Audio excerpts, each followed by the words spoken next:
Where the president's leaving Capitol Hill right now. Let's see if these are some Democratic congressmen who've shown up. They're blocking. Let's listen in. Mr. President, don't you have kids?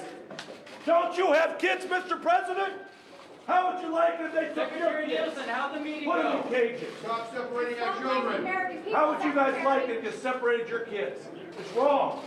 It's not the America we know, and it's not biblical. Where did Christ say that? Show me where.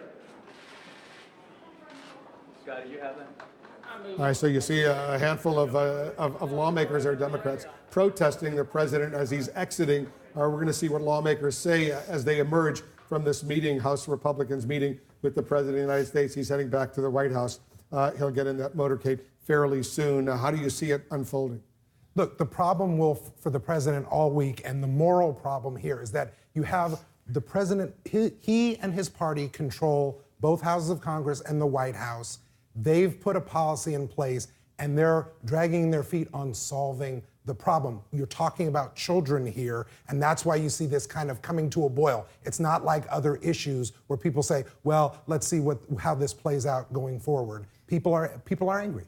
You see the president now walking through the corridor up on Capitol Hill. He's going to get closer to the cameras, closer to the reporters. I just want to listen briefly to see if he says anything as he passes by the pool of reporters who have gathered there up on Capitol Hill. He spent more than an hour meeting with lawmakers, Republican House members. We'll see what he says. Let's pause for a moment and listen.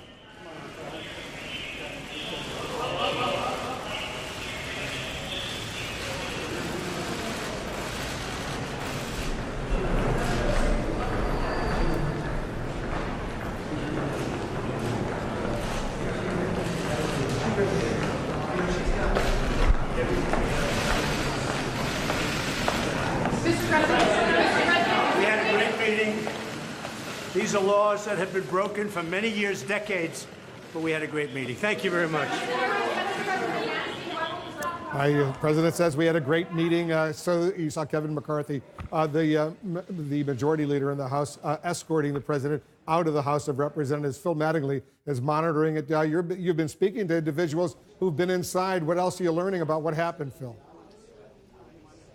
Yeah, Wolf, members are filing out as we speak, and the honest kind of reality here is members are actually going to the real work. Right now, House leadership is going to be whipping those immigration bills that they plan to consider later this week, with the real question being what the president just did, his hour-long presentation, is that enough to get one of the House Republican proposals across the finish line? Now, Wolf, since we last spoke, I'm told the president, as he was giving his remarks, went heavy on the wall, talking again about the need to get the wall, about the various proposals and deals that have been on the table that have so far to this point come up short, and also making clear, I'm told by one person in the room, that the family separation issue is something that can be addressed if the wall is involved. What you're hearing basically from that, at least as it's been described to me by some members, is the president's insistence that this not be a targeted or small solution when it comes to the family separation issue, but that it be addressed in a broad immigration proposal. We've heard this from the White House repeatedly. Obviously, Wolf, we know the Senate Republicans have been talking about a targeted approach to the family separation issue.